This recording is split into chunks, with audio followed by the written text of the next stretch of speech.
सर्वप्रथम मंच पर विराजित अतिथि सत्कार हेतु आमंत्रित करना चाहूंगी डॉक्टर दिनेश चंद्र जी शर्मा, प्रताप जी सलकर, उत्सव जी अग्रवाल साहिब को आदरणीय मुख्य अतिथि महोदय के स्वागत एवं सम्मान हेतु।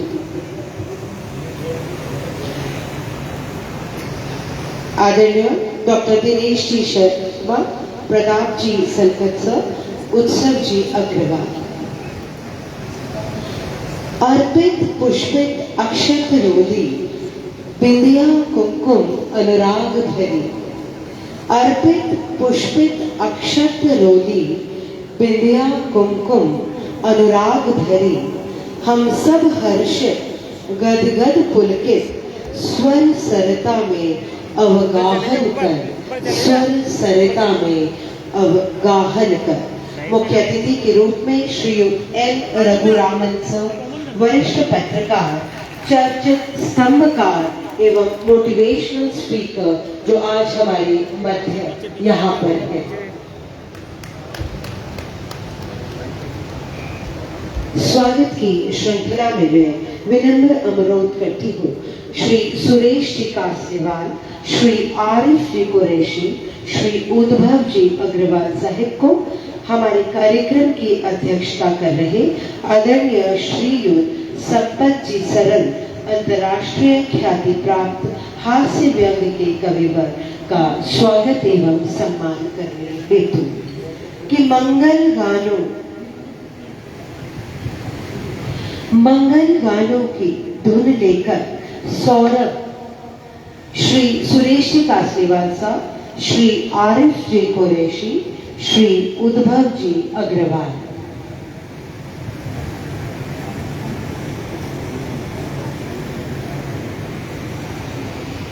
आरिफ कुरैशी भाई, आप कहाँ पर हैं? अच्छा, वो मुख्य द्वार पर अतिथियों के स्वागत के इस पुनीत कार्य के साथ जुड़े हैं। मैं आदरणीय उमेश जी भाई साहब से अनुरोध करती हूँ कि आप इस स्वागत की श्रृंखला को आगे बढ़ाएं। साथ ही उद्धव जी अग्रवाल और उमेश जी चौरसिया साहब।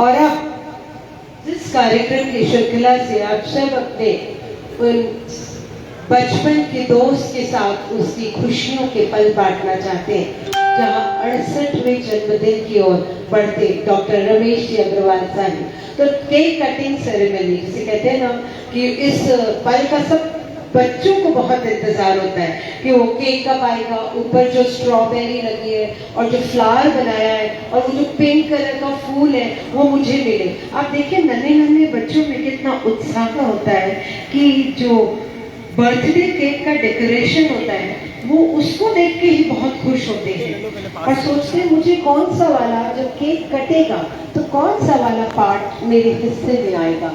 और जो बर्थडे बॉय है, आप देखिए डॉक्टर रमेश जी, आप उनकी भावनाएं देखिए कि वो कितने अंदर से सोचने में केक कब काटूंगा और बर्थडे सॉन्ग कब स्टार्ट होगा कि बार बार दिन ये आए, बार बार दिल ये गाए।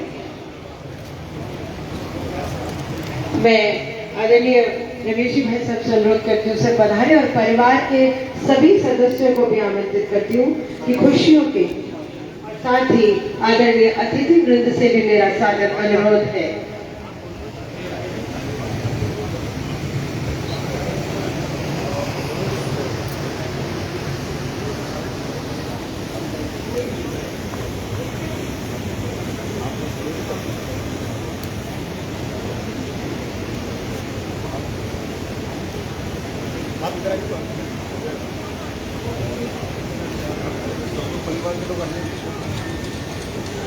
परिवार के सारे लोग कृपया पीछे की तरफ, भैया आप आगे डिस्टर्ब करें।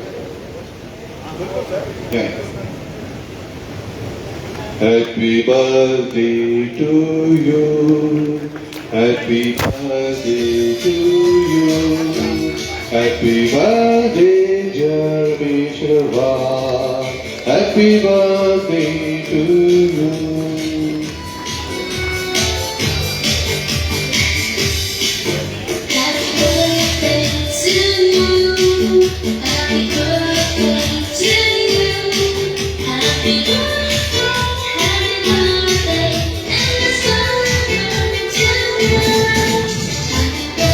एक बार जोरदार ताली हो जाए प्लीज।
और हमारे जन्मदिन की खुशियों को दोगुना करने के लिए मैं मंच पर आमंत्रित करना चाहूंगी आदरणीय वसुदेव जी देवगन जी, जो आपके प्रिय मित्र हैं और साथ ही कृष्णता के अखाड़ा मानते हैं।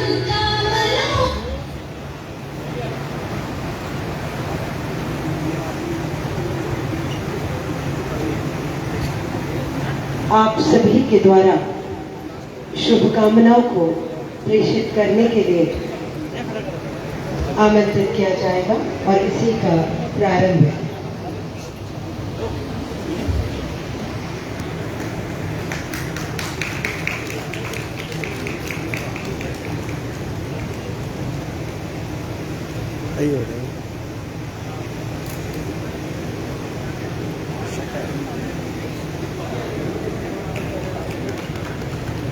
हमारे कार्यक्रम का एक और हिस्सा भी है हमारे आज के परिचय, और मैं आदरणीय श्री गोपाल जी गर्ग को आमंत्रित करना चाहूंगी मंच पर पधारे और कृति परिचय चकल्लस का हम सब के समक्ष प्रस्तुत करें।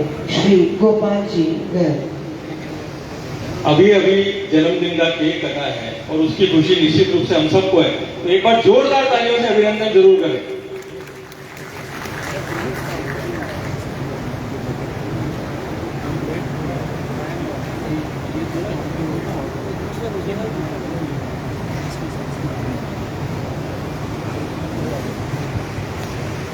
हाँ, क्या बात है, लाइव चला रहे राजीव जी। साथियों,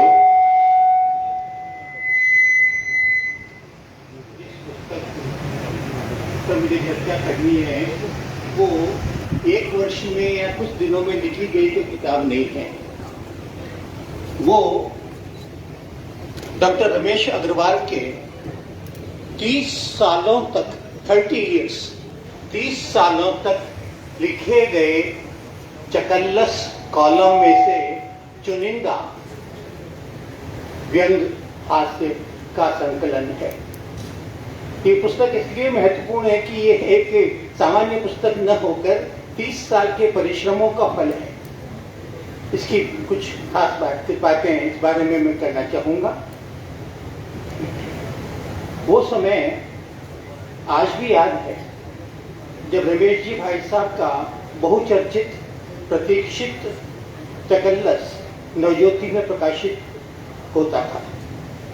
उस समय मुझे व्यंग्य की इतनी ही तमीज थी कि रमेश जी ने इस बार किस विसंगति या व्यक्ति के क्रियाकलापों को निशाना बनाया। हम सब दोस्त खूब रस लेकर चकल्लस पढ़ते थे। जब भाई साहब भास्कर में आ गए तो धीरे धीरे चकल्लस का तेवर और उसका कहन कुछ और बेहतर होता चला गया। मैं चकल्लस के साथ साथ डॉक्टर रमेश अग्रवाल के व्यंग लेखन पर दो एक बातें कहना चाहूँगा जो उनके व्यंग पढ़कर धीरे धीरे समझ में आई। सबसे बड़ी बात ये कि अक्सर व्यंग में लहजा जरा तल्ख हो जाता है,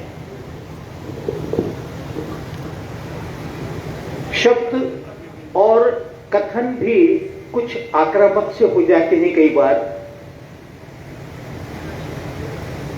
लेकिन रमेश अग्रवाल भी अपने लेखन में प्रहार तो करते हैं, मगर उनके शिकार को दुशाले में लपेटकर फूलों की चढ़ी से यूं वार करते हैं कि शिकार खुद मुस्कुरा उठता है। डॉक्टर रमेश अग्रवाल का चकल्लस यूं ही पूरे प्रांत में बल्कि प्रांत के बाहर की सीमाओं में भी सराहा नहीं गया, यूं ही नहीं सराहा गया। इनके व्यंग में कुछ पंक्तियां पढ़कर ही लेखन की अनेक विशिष्टताएं सामने आती हैं। किसी भी लेखन की उम्र तभी लंबी हो सकती है जब वह दुराग्रह रहित हो और इसमें संतुलन भी हो। रमेश अग्रवाल के आलेख पढ़ते हुए ये सहज रूप से समझ में आ जाता है कि वे किसी एक शख्सियत की एक पंक्ति में अगर उसकी पद उतारते हैं, दिखाई पड़ते हैं, तो किसी अन्य पंक्ति अथवा आलेख में वे उसे झाड़ पे चढ़ा देते हैं। इसके अलावा चकल्लस के अंतर्गत लिखे गए प्राय सभी आलेखों में जहां एक पैराग्राफ में कांग्रेस पार्टी को आईना दिखाते हैं तो इसके अगले ही पैराग्राफ में भारतीय जनता पार्टी की खबर ले लेते हैं।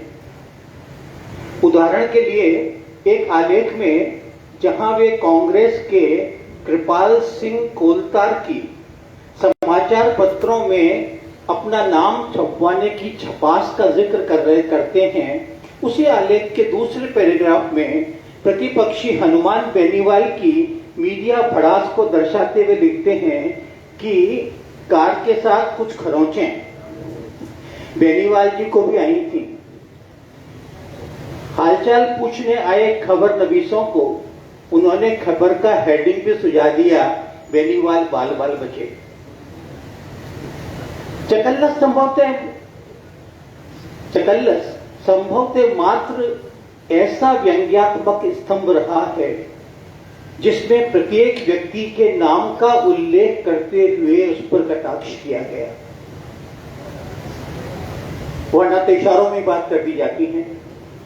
इसके बावजूद आज तक किसी भी राजनेता, मंत्री, अधिकारीगण, समाज सेवी को उसके अपने नाम के उल्लेख को लेकर कभी शिकायत नहीं हुई। यह इतना आसान नहीं है। 30 साल तक व्यंग लिखना और नाम लेकर लिखना और उसके बावजूद भी किसी एक व्यक्ति को उस व्यंग से शिकायत न होना आसान नहीं है। इसके पीछे भी सबसे बड़ा कारण यही है कि कोई भी आलेख दुर्भावना से किसी को नीचा दिखाने की मंशा से नहीं लिखा गया। तीखी से तीखी बात को जिस तरह वह रोचक, मुहावरेदार और लोकोक्तियों से सजाकर कह देते हैं, किसी के आत्मसम्मान को ठेस लगने का प्रश्न पैदा नहीं होता। चकल्लस न सिर्फ अपनी अनूठी भाषा शैली के कारण पाठक को बांधे रखता है, बल्कि आलेख पढ़ते हुए यह कौतूहल भी बना रहता है कि अगले वाक्य में किस मुहावरे, कहावत, लोकोक्ति का उल्लेख मिलेगा, क्योंकि उनमें रस आता है। डॉक्टर अग्रवाल ने पिछले 3 दशक के दौरान बीच बीच में लंबे अंतराल के बाद लिखे गए अपने स्तंभ के साथ साथ अपनी एक खास भाषा शैली विकसित की, जिस पर मैं विशेष ध्यान देना चाहूंगा कि आज यह सिर्फ रमेश अग्रवाल की भाषा है। अन्य शब्दों में कहा जा सकता है कि रमेश जी ने चकल्लस लिखने की अपनी पूर्ण मौलिक स्टाइल विकसित की। इसके लेखन की एक और खूबी यह है कि इसके हर आलेख का एक एक शब्द इस तरह चुनकर सजाया गया होता है कि न तो इसे हटाया जा सकता है और न ही रिप्लेस किया जा सकता है। एक उदाहरण से अपनी बात की एक अन्य व्यंग के उदाहरण से अपनी बात पुष्ट कर रहा हूं। घटना गंगानगर के मुकलावा थाने की है, जहां 5 पुलिस कर्मियों ने नशे में धुत हो एक महिला नर्स को जीप से कुचलकर मार दिया। अब ऐसी खबर सुनकर किसका खून नहीं खौलेगा। इस घटना पर चकल्लस की कुछ पंक्तियां देखिए। पुलिस वाले अपनी ही जीप की टक्कर से एक नर्स को बैकुंठ पहुंचाकर जब अपने ही कोल्हू में आ फंसे तो इन बांकुरों ने राठौड़ी हुंकार भरनी शुरू कर दी। गांव वाले भी चूंकि इनकी बनाई गई निष्पक्ष जांच की प्रक्रिया, निष्पक्ष जांच की पोथी पढ़ पढ़कर पंडित हो चुके थे, तो उन्होंने भी आंट में आई बिलाई की गर्दन को हत्या का मामला बनाकर फांसी के आटे में अटका ही दिया।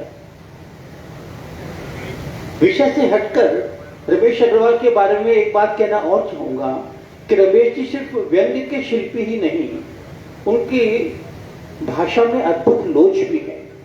उनके लिखे हस्तक्षेप, सामयिक टिप्पणियां लोग कैसे भूल सकते हैं। पिछले दिनों शहर के सुकून पर घिर आई अशांति की घटनाओं को रमेश जी की 2 टिप्पणियां, सनद रहे ये अजमेर है तथा आज फिर शहर का एक इम्तिहान ने देखते ही देखते यूं छितरा दिया बुरी मंशा वालों को, लोग मुंह फाड़े रह गए। कुछ समय पहले रमेश जी ने अजमेर से स्थानांतरित होकर जा रहे जिला कलेक्टर के लिए जो आलेख लिखा, उसे पढ़कर इस बात पर हैरत होती है कि बगैर खुशामद दिखाए किसी की भी तारीफ की जा सकती है। कुल मिलाकर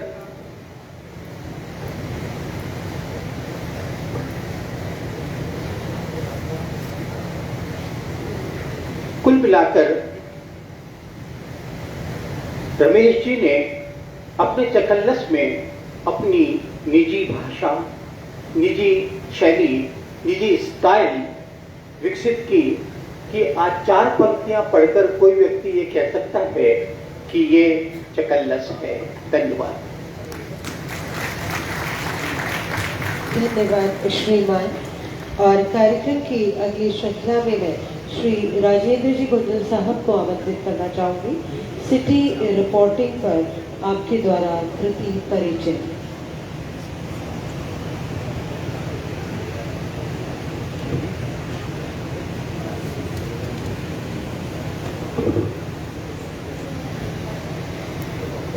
आज के इस कार्यक्रम के अध्यक्ष अंतर्राष्ट्रीय ख्याति प्राप्त व्यंग्यकार और हास्य कवि और इस देश के स्थायी विपक्ष माननीय संपत सरल जी, आज के कार्यक्रम के मुख्य अतिथि देश के प्रख्यात पत्रकार और हम सभी को रोजाना दैनिक भास्कर के जरिए एक कॉलम आता है मैनेजमेंट फंडा, उस मैनेजमेंट फंडा के तहत जिंदगी जीने का मैनेजमेंट सिखाते हैं और हम सभी रोजाना उनके इस कॉलम के इंतजार करते हैं कि आज वो किस जिंदगी के किस हिस्से का मैनेजमेंट हमें पढ़ाएंगे। इस सभागार में उपस्थित सभी नागरिकगण और आदरणीय मातृशक्ति, आप सभी का हार्दिक स्वागत और अभिनंदन। मैं सभी संस्थाओं के नाम नहीं ले पाऊंगा क्योंकि समय अभाव है। मुझे प्रिंट मीडिया सिटी रिपोर्टिंग नामक पुस्तक की विषय वस्तु और इसकी उपयोगिता पर प्रकाश डालने का आदेश हुआ। डॉक्टर रमेश जी अग्रवाल ने 7 खंडों में इस पुस्तक को लिखा है और कुल 16 अध्यायों में विभाजित किया है। पहले अध्याय में मीडिया के बदलते हुए परिदृश्य पर रोशनी डाली गई है। प्रिंट मीडिया से इलेक्ट्रॉनिक मीडिया और सोशल मीडिया से डिजिटल मीडिया तक का सफर उन्होंने उसको बहुत बारीकी से समझाया है। इसमें यह भी बताया गया है कि किस तरह से इलेक्ट्रॉनिक मीडिया पे दी जाने वाली इंफॉर्मेशन अब इंफॉर्मेशन और एंटरटेनमेंट दोनों का संयुक्त एक रूप हमारे सामने आ गया है। तो अब वो इंफोटेनमेंट के अंदर बदल गया है। इस बात को भी रमेश जी ने रेखांकित किया है। अगले अध्याय में रमेश जी ने पत्रकारिता, खासतौर पे सिटी रिपोर्टिंग की ABCD के बारे में विस्तार से बताया है और ABCD से शुरू किया है। इसके तत्वों और प्रकार के ऊपर विस्तार से प्रकाश डाला है। तीसरे अध्याय में सिटी रिपोर्टर की परिभाषा, सिटी न्यूज़ के को बारीकी से समझाया गया है। सिटी न्यूज़ के प्रकार, सिटी रिपोर्टर और उसकी योग्यताएं क्या क्या होनी चाहिए। खासतौर पे उन्होंने जो रेखांकित किया वो ये है कि सिटी रिपोर्टर में लोगों को मदद करने का जज्बा होना चाहिए, अव्यवस्था और अन्याय के प्रति मुट्ठी तानने की आदत होनी चाहिए, धैर्यवान, सहनशील, शालीनता और अहंकार का अभाव होना चाहिए। 2 पंक्तियां आपके सामने उद्धृत कर रहा हूँ। रात में कौन वहां जाए, रात में कौन वहां जाए जहाँ आग लगी, सुबह अखबार में देख लेंगे कहाँ आग लगी। ये प्रवृत्ति यदि अगर किसी व्यक्ति की है तो वो व्यक्ति जर्नलिज्म में नहीं आना चाहिए। उस व्यक्ति की प्रवृत्ति ये होनी चाहिए कि जहाँ आग लगी है वहाँ तत्काल पहुँचे। उसके बाद में इन्होंने डॉक्टर रमेश जी अग्रवाल ने सिटी न्यूज़ के सोर्सेज और इन सब के बारे में इस पुस्तक की खास बात एक बात ये है कि इसमें जिन शब्दों का इस्तेमाल किया गया है वो बहुत ही वो शब्द है जो कि एक अखबार के दफ्तर में जो न्यूज़ रूम होता है उस न्यूज़ रूम के अंदर वो कॉमन बोले जाते हैं। लेकिन जब हम पत्रकारिता की किताबों में पढ़ते हैं तो अलग शब्दावली आती है और वो बड़ी क्लिष्ट होती है। उदाहरण के तौर पे मैं एक शब्द बताना चाहूँगा, आमुख। आमुख एक ऐसा शब्द है जिसको हम लोग जर्नलिज्म में बोलते हैं इंट्रो। इंट्रो बोलते ही आदमी सब समझ जाते हैं कि ये क्या किस विषय पे बात करना चाहते हैं। बीट, अब बीट एक ऐसा शब्द है कि हो सकता है आम जो पाठक हैं वो न समझ पाए, लेकिन अखबार के न्यूज़ रूम में ये शब्द बहुत कॉमन है।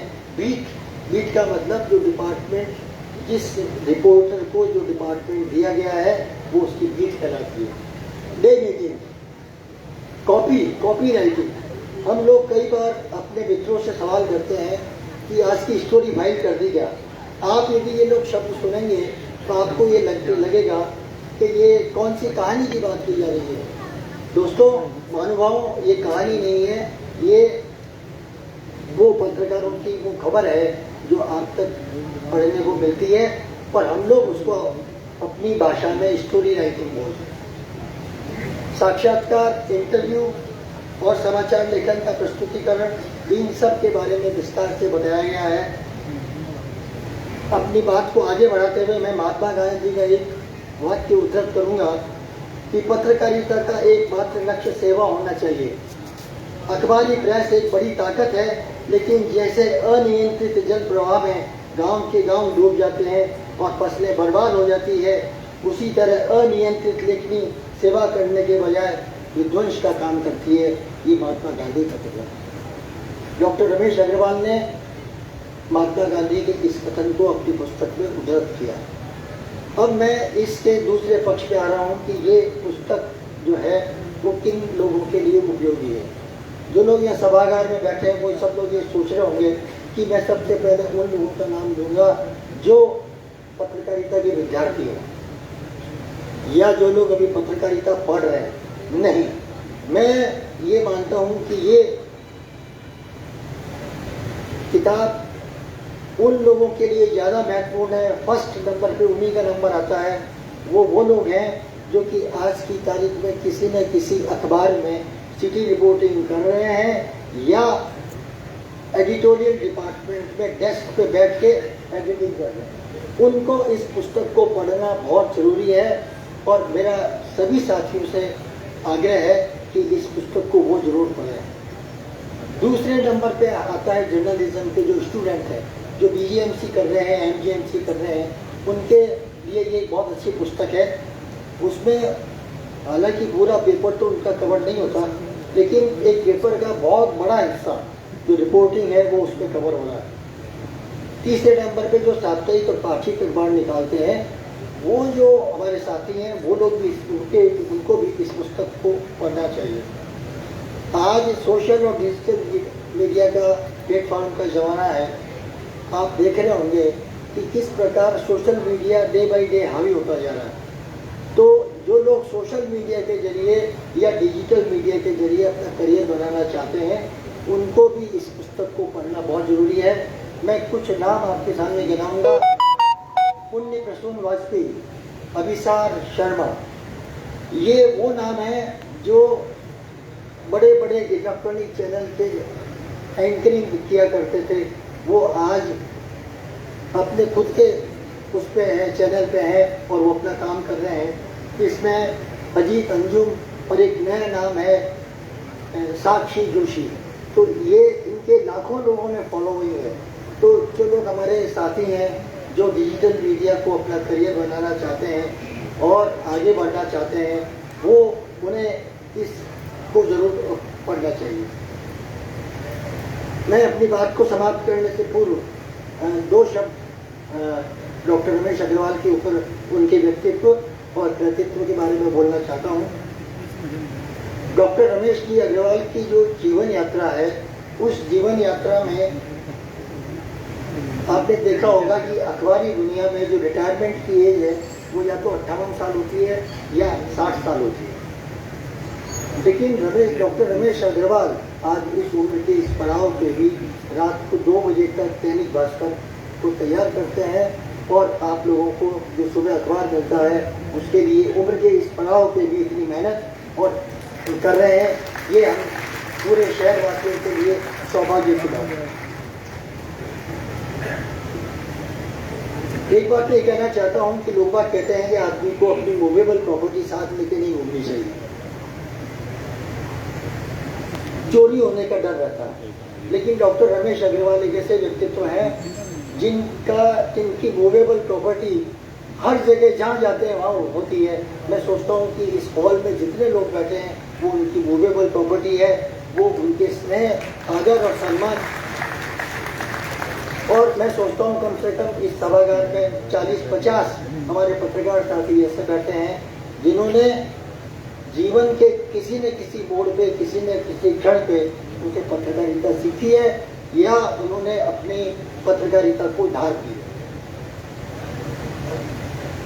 एक बात जो मैंने खुद ने जो नोट की है वो मैं बताना चाहता हूँ कि आम तौर पे आपने भी नोट किया होगा कि हमारे अखबार के साथी जब कभी किसी अफसर से या नेता से बात करते हैं तो अपना नाम बताने से पहले वो अखबार का नाम बताते हैं कि मैं अमुक अखबार का अमुक रिपोर्टर बोल रहा हूँ। लेकिन मैंने डॉक्टर रमेश अग्रवाल को जब भी किसी अधिकारी से या नेता से बात करते सुना तो यही सुनने को मिला, मैं डॉक्टर रमेश अग्रवाल बोल रहा हूँ। तो ये एक इतनी बड़ी जो उपलब्धि है कि ये इनका व्यक्तित्व किसी का मोहताज नहीं है, ये एक बहुत बड़ी उपलब्धि इन्होंने हासिल की है। ये इसका भी मैं एक रेखांकित करना चाह रहा था। और मैं जिस बस के अंदर जीवन के सफ़र में डॉक्टर रमेश जी अग्रवाल सफ़र कर रहे हैं 1985 से, उस बस में मैं भी सवार हूँ और मैंने इनके जीवन के संघर्षों को, इनके कष्टों को, इनके दुखों को अब करीब से देखा है। ये अपनी मंजिल की ओर बढ़ते हुए न थके, न हारे, न टूटे और अपनी मंजिल तक पहुंचे, ये एक बहुत बड़ी बात है।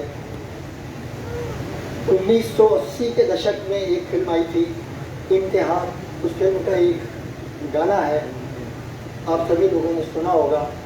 मेरा गला खराब है इसका, इसलिए मैं उस गाने को पूरी राग से तो नहीं गा पाऊंगा, फिर भी मैं कोशिश करता हूँ।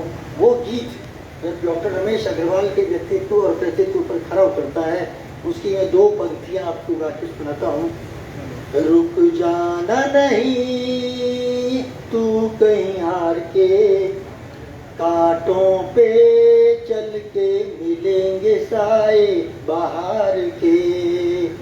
रुक जाना नहीं तू कहीं हार के, कांटों पे चल के मिलेंगे साए बाहर के। ओ राही ओ राही ओ राही ओ राही। धन्यवाद और बहुत बहुत आभार, आपने इस बात को सुना। जय हिंद, जय भारत। धन्यवाद श्री राजेंद्र जी गुंजल साहब। मैं आप सभी को बताना चाहूँगी कि हमारे आज का कार्यक्रम 2 सत्र में है। पहले सत्र में हम कृति विमोचन की ओर बढ़ रहे हैं और इसके पश्चात अभिनंदन समारोह और आप सभी के शुभकामना संदेश का सत्र है। तो इस सत्र के उस खास कार्यक्रम की ओर एक विनम्र निवेदन, एक कोई गाड़ी है RJ 45CF 2648, वो किसी के घर के बाहर खड़ी हो गई है, कृपा करके उससे वहां से हटा दें और पार्किंग में खड़ी कर दें। बहुत धन्यवाद। 2648। और अब उस पल की ओर बढ़ते हुए कृति लोकार्पण की ओर मैं उमेश जी एवं साथियों से अनुरोध करती हूँ कि हमारे इस दोनों पुस्तकों के विमोचन के कार्य को प्रारंभ करें। पहले हम सिटी रिपोर्टिंग कृति विमोचन की ओर बढ़ेंगे, जिसमें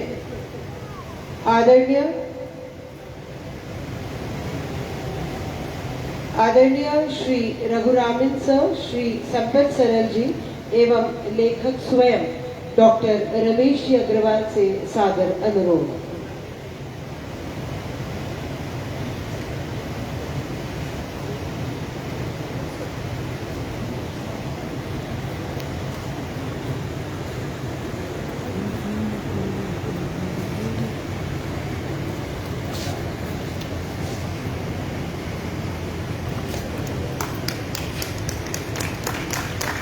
पहले सिटी रिपोर्टिंग हमारी जो कृति है उसका विमोचन हो रहा है और साथ ही इसके पश्चात में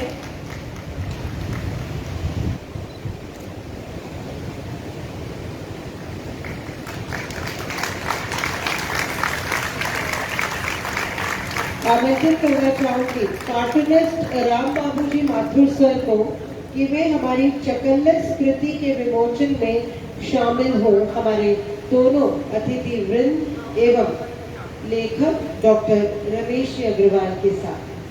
कार्टूनिस्ट राम बाबू जी माथुर।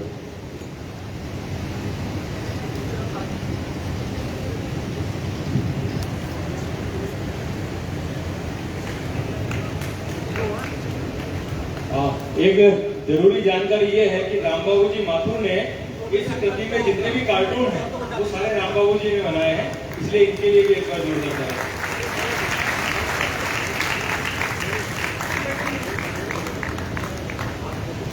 और उसके पश्चात हम बढ़ रहे हैं उस वेबसाइट के शुभारंभ की ओर, जिसमें आदरणीय डॉक्टर रमेश जी अग्रवाल साहब के द्वारा लिखे गए ब्लॉग्स, आर्टिकल्स, उनके व्यूज, इन सब को हम देख पाएंगे।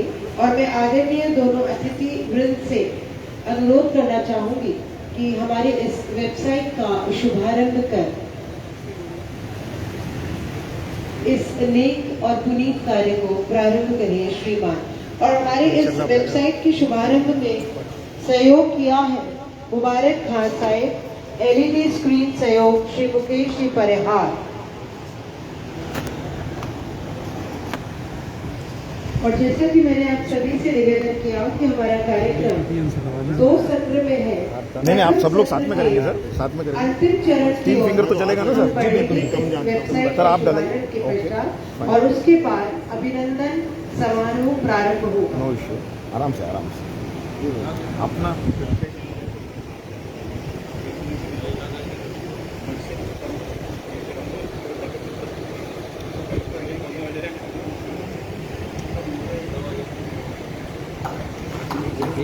आराम से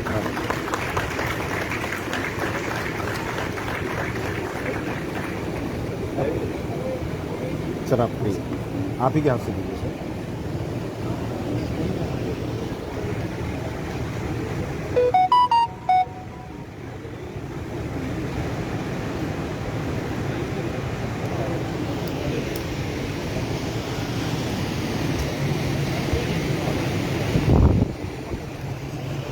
आज तक हम जो कुछ पढ़ने, सुनने और देखने के लिए लड़ाई करते हैं वो आदरणीय रमेश जी की कलम से लिखा जाएगा और इस वेबसाइट पर हम सबको पढ़ने के लिए उपलब्ध होगा।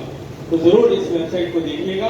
इस पर हमें सारे ब्लॉग, सारे आर्टिकल और कुछ वीडियोस भी देखने को जरूर मिलेंगे। तो एक बार बधाई देते हुए जोरदार ताली।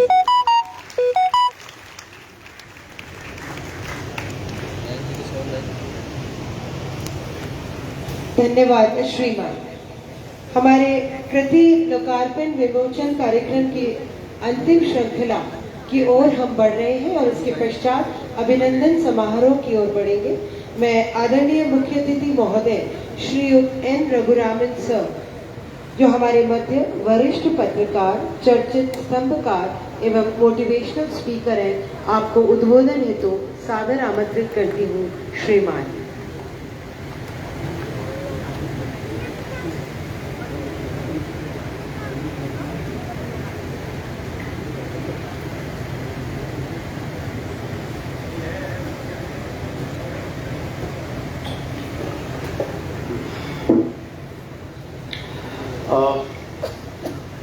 बम्बई होता तो मैं गुड इवनिंग बोलता था, हैप्पी रेनी डे बोलता था, क्योंकि बारिश बहुत हो रही है मुंबई में।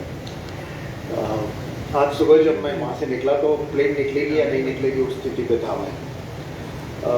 थैंक यू रमेश जी, आपने मुझे याद किया।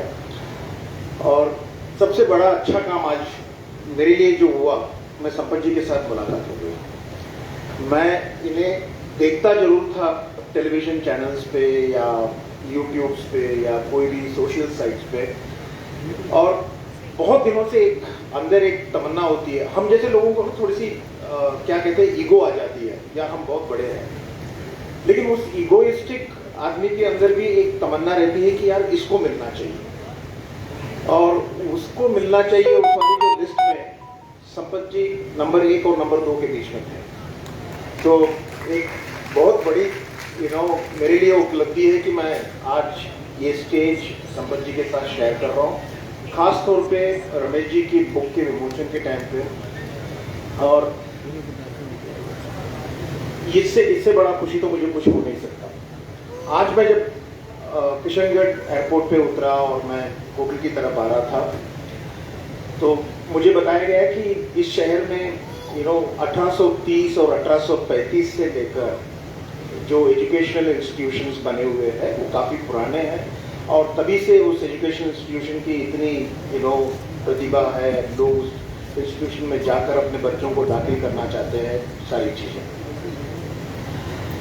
जैसे जैसे मैं आया, होटल पे गया, रमेश जी का जो सुपुत्र थे वो मुझे मिले, और हम दोनों होटल पे खाना खा रहे थे। और सुपुत्र को बड़ा आश्चर्य लगा कि कोई आदमी एक अच्छी होटल में आकर खिचड़ी कैसे खा सकता है, क्योंकि मैं अक्सर जब बाहर जाता हूँ तो मैं खिचड़ी खाता हूँ और कुछ खाता नहीं हूँ। तो उसको बड़ा आश्चर्य लगा। तो मैंने उसको समझाने लगा कि मैं बाहर अक्सर ज़्यादा रहता हूँ, तो खाने के पीने के मामले में मैं बहुत केयरफुल रहता हूँ। बाहर की जो खाना होता है वो उसको मैं बहुत कम खाता हूँ, और इसलिए मैंने इस चीज़ को प्रेफर किया। फिर उसके बाद संपत जी से मुलाकात हुई, तो हम दोनों के बीच में एक बात हो रही थी। तो उन्होंने एक बात कहा कि हम जिस जमाने से आ रहे हैं वो जमाना ऐसा है कि शब्दों का जमाना था और शब्द के ऊपर प्यार होता था उस जमाने पे। आज बहुत फास्ट जमाना है और इतनी स्पीड में हम चलते हैं कि शब्दों के ऊपर हम ध्यान नहीं देते। और संपत जी ने मेरा एक्चुअली सोचने की जो प्रक्रिया है उस शब्द से मुझे चेंज करवाया। मैं आप लोगों के साथ में एक छोटी सी अपनी कहानी मैं शेयर करना चाहता हूँ। मैं पला बड़ा जो भी हुआ सेवाग्राम नाम के एक गांधी आश्रम में हुआ, और सेवाग्राम में मेरी मेरी जन्मभूमि कहिएगा, कर्मभूमि कहिएगा। मैं वहाँ पे अपने पहले जन्म के बाद जो 6 साल वहाँ पे जो निकाला, जहाँ पे वो जो स्टेशन है वो जो बहुत कुछ सिखाया है। और उसके बाद क्योंकि वहाँ पे स्कूल अच्छे नहीं थे इसलिए मैं नागपुर आया, और मेरी जो पहली स्कूल थी सेवाग्राम के बाजू में पावनार करके एक आश्रम होता था जहाँ पे विनोबा जी क्लास लेते थे, और मैं उस छात्रों में से एक हूँ जो विनोबा जी के स्कूल में जाकर पढ़ता था। तो अच्छा, मेरा तो गांधी जी के आश्रम से बहुत लेना देना बहुत ज़्यादा ही है, क्योंकि मेरे जो ग्रैंडफादर है डॉक्टर शंकरन, वो गांधी जी के तमिल टीचर थे, और वो मुझे बहुत सारी चिट्ठियां बताते थे, जो गांधी जी की लिखी हुई चिट्ठियां बताते थे। उस जमाने में एग्जीबिशन में रखा होता था, और उस चिट्ठियां बताते थे। उसमें से एक चिट्ठी मुझे आज भी याद है। लखनऊ में एक वृद्धाश्रम खुल रहा है, उसके लिए गांधी जी को आमंत्रित करके उनको बुलाया गया था उसके उद्घाटन के लिए। तो गांधी जी अपेरेंटली बहुत नाराज हो गए, और उन्होंने डॉक्टर शंकरन साहब यानी कि मेरे ग्रैंडफादर को कहा कि आप लिखो कि, और उन्होंने डिक्टेट किया, उस चिट्ठी को उन्होंने डिक्टेट किया। तो उन्होंने लिखा कि महोदय, लखनऊ में एक वृद्धाश्रम खुल रहा है, इस बात पे मुझे खुशी नहीं, मुझे बहुत दुख हो रहा है, और अगर आप लखनऊ में कोई वृद्धाश्रम का बंद करने का समारोह करेंगे और आप मुझे याद करेंगे तो उसके बंद करने के समारोह पे बंदा हाजिर हो जाएगा। तो होता क्या है, मैं क्यों ये छोटी चीजों को बता रहा हूं आपको, कि बचपन में जब आप वैल्यू सिस्टम के साथ अगर आप पलना शुरू करते हो, आपकी अगर चाइल्डहुड वैल्यू सिस्टम के साथ बिल्ड होती है, तो आप एक बहुत बड़े इंसान बन सकते हो जिंदगी में। आप अगर रमेश जी की अगर अपनी जीवनी को देख लेंगे, उनकी 100%, मैं जानता तो नहीं हूं, मैंने पूछा तो नहीं, लेकिन 100% ये बात पक्का है कि उनकी एक अपनी वैल्यू सिस्टम होगी, अपनी एक स्ट्रगल सिस्टम होगी, उन्होंने स्ट्रगल किया होगा, सब कुछ किया होगा। और हम लोगों को अगर मैं अनुमान लगा सकता हूं संपत जी के लाइफ में भी, कि हम लोगों के बचपन में स्कूल में एक बहुत अच्छे टीचर होंगे जिनके साथ हमें बहुत लगाव होता होगा। वैसा मेरे पास एक टीचर थी आर.डी. स्वामी करके, 6 फुट की होती थी। कोई भी औरत अगर 6 फुट की होती है तो थोड़ा सा डर लगता है इंसान को भी, ठीक है। और वो उस जमाने में स्केल लेकर घूमती थी स्कूल में, तभी तो आमिर खान था नहीं बचाने के लिए, तो वो किसी को भी बुलाकर मारना, किसी को भी पनिशमेंट देना। उस जमाने में एक पेन होता था लाल कलर का और हरा कलर का, एक पेन होता था, वो यहाँ पे साड़ी में लग के आती थी वो, और किसी के भी बुक में जाकर वो करेक्ट करती थी। अब मैं शब्द की बात कर रहा हूँ जो संपत जी ने बताया। तो मेरी एक बारी आई 3rd स्टैंडर्ड पे, मैं जा रहा था, मुझे बुलाया, ए कम हियर, क्योंकि नाम सबका याद नहीं रहता टीचर को, ए कम हियर। तो मैं गया। उस जमाने में सर वो एल्यूमिनियम का डब्बा होता था स्कूल पे जाने के लिए, छोटा वाला। तो टेक आउट योर नोटबुक निकाला, नोटबुक दिया टीचर को, मिस प्रिंसिपल को, और उन्होंने कुछ उस पर लिखा। और पूरी नागपुर शहर में ये 100% गारंटी है कि वो आर.डी. स्वामी जो होती है थी टीचर, वो विश्वामित्र थी, वो कभी किसी के बारे में तारीफ नहीं किया। तो उन्होंने नोटबुक में कुछ लिखा, मैंने चुपचाप उस नोटबुक को लिया, पेटी में रखा, घर चला। सारे दोस्त लोग पूछ रहे टीचर ने क्या लिखा है, बोला मालूम नहीं, वही लिखा होगा जो सबके लिए लिखते हैं। मैं घर निकलने लगा। घर आने के पहले एक 4-5 घर आने के पहले मैं रुक गया ये खोल के देखने के लिए कि उसमें क्या लिखा है। उसमें लिखा तो पहली बात तो था कि हरा पेन से था, क्योंकि लाल पेन से लिखने वाली औरत अगर हरा पेन से लिखी है तो आपकी थोड़ी सी जिज्ञासा बढ़ जाती है, बढ़ गया। फिर उसके बाद देखा उसमें वेरी गुड ऐसा लिखा था। यार वेरी गुड, अब तो मैं 7वें आसमान पे पहुंच गया। घर भागा, मम्मी को बताया। मम्मी बेचारी 8वीं क्लास, उसको लगा कि बेटे ने बहुत बड़ा तीर मारा है, और डैडी का इंतजार हो रहा है। डैडी आए 5 बजे। डैडी को बोला देखो आज अपना बच्चे ने क्या किया, आर.डी. स्वामी से वेरी गुड लेके आया। तो डैडी भी खुश, उन्होंने नोटबुक ली और उनका चेहरा बदलते हुए मैंने देखा। बोले इसके लिए वेरी गुड, ये तो सब गलत है। अब 8वीं पढ़ी हुई माताजी और एमए इंग्लिश पढ़े हुए पिताजी के बीच में बात चल रही है। आपको अंग्रेजी नहीं आता है, आर.डी. स्वामी को आता है, तुम मुझे कहते हो कि मुझे अंग्रेजी नहीं आता है, मैं एमए इंग्लिश हूं। आपस में लड़ाई चल रही है, दोनों को रहा नहीं गया। पापा ने मेरा नोटबुक उठाया और सीधा स्कूल। उस जमाने में स्कूल बड़ी दूर नहीं होती थी और प्रिंसिपल बहुत देर तक बैठी रहती थी। तो स्कूल चले गए। तो डैडी गए, डैडी जाके वापस आए। उसके बाद उन्होंने उसके बारे में कभी बात नहीं की मेरे से। बात खत्म। मुझे कुछ समझ में नहीं आया, भूल भी गया मैं। 20-25 साल बाद जब हमें खबर आई कि आर.डी. स्वामी का निधन हो गया, तो मैंने डैडी से पूछा कि क्या हुआ उस दिन आप जब गए थे मेरी नोटबुक लेकर वहां पे उनके कैबिन में। तो उन्होंने कहा कि आओ बैठो। उन्होंने मेरे डैडी को पहचान लिया क्योंकि डैडी रेलवे के ऑफिसर थे, उनको पहचान लिया, उनको बिठाया और कहा कि बोलो।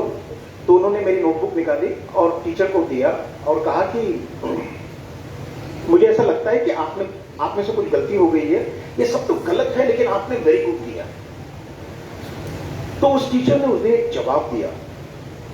वो जवाब ये था कि तुम इसकी बात कर रहे हो, तुम्हारा लड़का नहीं, पूरी क्लास गलत है। तो डैडी को समझ में नहीं आया कि आपने वेरी गुड क्यों दिया। फिर उन्होंने बोला अगर मैं वेरी गुड नहीं दूंगी तो बच्चे शब्दों से प्यार करना बंद कर देंगे। आज मेरा काम है उनको प्रोत्साहित करना।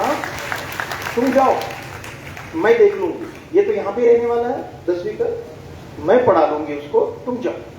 तब तो 10वीं नहीं, तो 11वीं थी, तो 11वीं तक यहां रहेगा, मैं पढ़ा लूंगी, तुम घर जाओ। अब आप मानोगे वहां से 22 साल या 20 साल, 20 साल, हाँ 20 से 22 साल हो सकता है, जिसकी अंग्रेजी खराब थी और उसको वेरी गुड मिला, वो आदमी 33 साल में एक इंडियन एक्सप्रेस नाम का एक नेशनल न्यूज़पेपर का संपादक बना। बहुत इंपॉर्टेंट है ये करना कि बच्चों को कब प्रोत्साहित करना चाहिए और कब ठोकना चाहिए। हम बहुत उसमें एक संतुलन नहीं लाते हैं और इसी वजह से हम बहुत सारे लोग को आजकल मोटिवेशनल, मुझे समझ में नहीं आता मोटिवेशन, मुझे मैडम ने कहा मोटिवेशनल स्पीकर। मुझे नहीं लगता कि मैं कोई मोटिवेशनल स्पीकर हूं। मैं तो जो मेरे सामने में जो कहानियां होती है उसको लाके मैं दूसरा दिन लिख देता हूं, बस और कुछ करता ही नहीं है। मैं कोई मोटिवेशनल स्पीकर नहीं हूं। लेकिन अगर आप मेरी बुनियाद को देखोगे, मेरी बचपन को देखोगे, मेरी चाइल्डहुड की तरफ थोड़ा सा ध्यान दोगे, तो 3 लोगों ने हमारी जिंदगी में एक बहुत बड़ा रोल प्ले किया है। एक माता पिता और एक प्राइमरी टीचर। सेकेंडरी टीचर की बात ही नहीं कर रहा हूं, प्राइमरी टीचर। और प्राइमरी टीचर आपकी जिंदगी को पूरा नया रूप देती है। वो टीचर, मेरा आप सब लोगों से दरख्वास्त है, अगर अजमेर अपनी 1830 की संतान के ऊपर इतना गर्व रखता है, तो मैं आप लोगों से एक रिक्वेस्ट जरूर करूंगा कि आप उस संस्थान पे जाइएगा, उस ऑर्गेनाइजेशन पे जाइएगा जहां पे प्राइमरी टीचर के ऊपर जोर दिया जाता है। क्योंकि प्राइमरी टीचर आपके बच्चों की कैरेक्टर को बदलती है, करियर को नहीं बनाती है। याद रखिएगा ऐसा। और कैरेक्टर करियर बना देता है। अगर रमेश जी को कोई रिटायर नहीं कर रहा है इस उम्र पे, ये उनकी करियर की उपलब्धि नहीं है, 99% उनकी कैरेक्टर की उपलब्धि है, इसलिए वो वहां बैठे हुए हैं। नहीं तो हमारे भास्कर में मैं आपको चीज कहता हूं, कोई आदमी 3 साल के ऊपर नहीं टिकता एक जगह पे। यहाँ ये रूल है, वहां पे हर एडिटर को 3 साल के ऊपर जगह बदलना चाहिए, दूसरी जगह जाना चाहिए। लेकिन रमेश जी के इस पे एक स्पेशल कंसिडरेशन है, नॉट बिकॉज कि भाई उनका कोई फिजिकल डिफॉर्मिटी हो या उसकी बात नहीं कर रहा हूं मैं, उनकी कैरेक्टर के ऊपर उन्होंने कभी भी आंच नहीं आने दी। ये बहुत बड़ी उपलब्धि होती है और ये बिल्ड होती है चाइल्डहुड में। मेरे पास समय कम है, मैं ज्यादा बोल नहीं पाऊंगा। मैं खुद सुनने को आया हूं संपत जी का, तो मैं ज़्यादा मौका मैं उनको दूंगा अभी, लेकिन मैं एक जाने के पहले एक 10 पॉइंट देके जाना चाहता हूँ, क्योंकि जमाना फास्ट का जमाना है, तो मैं आपको 10 क्विक पॉइंट दे देता हूँ। संपत जी ने कहा है कि आजकल बहुत क्विक जमाना है, तो मैं दे देता हूँ। आपके बच्चों को अगर बहुत अच्छा उनकी लाइफ बनानी है, आपको करियर के बारे में बात मत कीजिएगा, लाइफ बनानी है, तो इस 10 पॉइंट के ऊपर जरूर ध्यान दीजिएगा। नंबर 1, पहली पॉइंट ये है, किसी एक चीज पर उनके लिए एक अटूट विश्वास पैदा करने की कोशिश कीजिएगा। मैं अंधविश्वास की बात नहीं कर रहा हूं, अटूट विश्वास की बात कर रहा हूं। जहां वो हो सकता है आपके अंकल, आपके मदर, आपके फादर, एनवायरमेंट, शहर, हाइजीन, कुछ भी हो सकता है। किसी एक सब्जेक्ट के ऊपर उन्हें एक अटूट विश्वास होना चाहिए कि ये होगा, ये होना चाहिए, ऐसा ही दुनिया होनी चाहिए, ऐसा एक अटूट विश्वास पैदा करने की कोशिश कीजिए। पॉइंट नंबर 2, हर दिन या हफ्ते में कम से कम ऐसे 2 काम कीजिएगा उनके लिए, 2 काम दीजिएगा उनके लिए जो आपको लगता है कि बहुत ही साधारण काम है। जाओ, आज लक्ष्मी क्यों नहीं आई, देख के आओ। भाई लक्ष्मी क्यों नहीं आई, मैं क्यों देखूं, जाके फोन कर लो। बच्चा बोलेगा तो भी उसको बोलिएगा जाके देख के आओ, फोन नहीं करूंगा। क्योंकि जब बच्चा लक्ष्मी के घर जाता है तो उसके वातावरण के बारे में मालूम पड़ता है, उसकी वो कहां रहती है, उनके तरीके समाज वाले लोग कैसे रहते हैं, क्या उनकी परिस्थितियां हैं, उसमें कुछ हम शामिल हो सकते क्या, उसकी परिस्थितियों को हम बढ़ा सकते क्या, उनकी लेवल ऑफ लिविंग को हम बढ़ा सकते क्या। ये सारी सोच उसको देखने पे आती है। जितना देखने से सीखता है एक आदमी, उतना पढ़ने से भी नहीं कभी भी सीख नहीं पाएगा, ये गारंटी है मेरी। मैं आपको एक बात बता दूं, आप लोग मेरे साथ एक एक्सरसाइज करोगे सर, 2 मिनट देंगे आप मेरे को, एक एक्सरसाइज करेंगे आप मेरे साथ में, पक्का? आप सब लोग बहुत बड़े लोग हो, मेरे साथ एक्सरसाइज करोगे, मेरी बात सुनोगे आप? एक हाथ उठाइए, सब लोग एक हाथ उठाइए। मैंने कहा दूसरा हाथ उठाने को, मैं तो अपना शर्ट ठीक कर रहा था। आपने क्या किया? अपनी आंखों से सीखा, नीचे कर लीजिए, अपनी आंखों से सीखा और दूसरी हाथ उठाया। नहीं कीजिएगा। मैं आपको अभी वापस बोलता हूं, मेरी बात सुनोगे? पक्का? दोनों हाथ उठाइए, क्लैप कीजिए, साथ में क्लैप क्लैप क्लैप क्लैप। बोला था वापस। क्या हो रहा है? आंख सीख रहा है। याद रखिएगा, शब्द नहीं सीख रहे, आंख सीख रहे हैं। बुद्धि नहीं काम कर रहा है, आंख काम कर रहा है। इसीलिए बच्चों को दिखाना बहुत जरूरी है। आप सबको तो थोड़ी थोड़ी तो अंग्रेजी आती है ना, इतना तो मालूम है, इसको नोज बोलते हैं, इसको आईज बोलते हैं, इतना तो मालूम है ना। चलिए और एक एक्सरसाइज करते हैं, मैं और एक बार बेवकूफ बनाता हूं आपको, गारंटी है मेरी। ठीक है, चलिए उठाइए ऐसा उंगली, ठीक है। Touch your cheek. कितने लोगों की चीक इधर है? चीक है कि चिन्ह है? अभी ऐसा करने से कोई मतलब नहीं है, ओके। मैं एक बेवकूफ यहां पे खड़ा हूं और मैं कह रहा हूं टच योर चीक, और आप लोगों ने यहां उंगली लगाई। क्यों? चीक तो एक शब्द है ना, उसकी ट्रांसलेशन आपके दिमाग में हो गई थी ना। चीक तो इधर है ना, तो फिर इधर क्यों हाथ लगाया आप लोगों ने?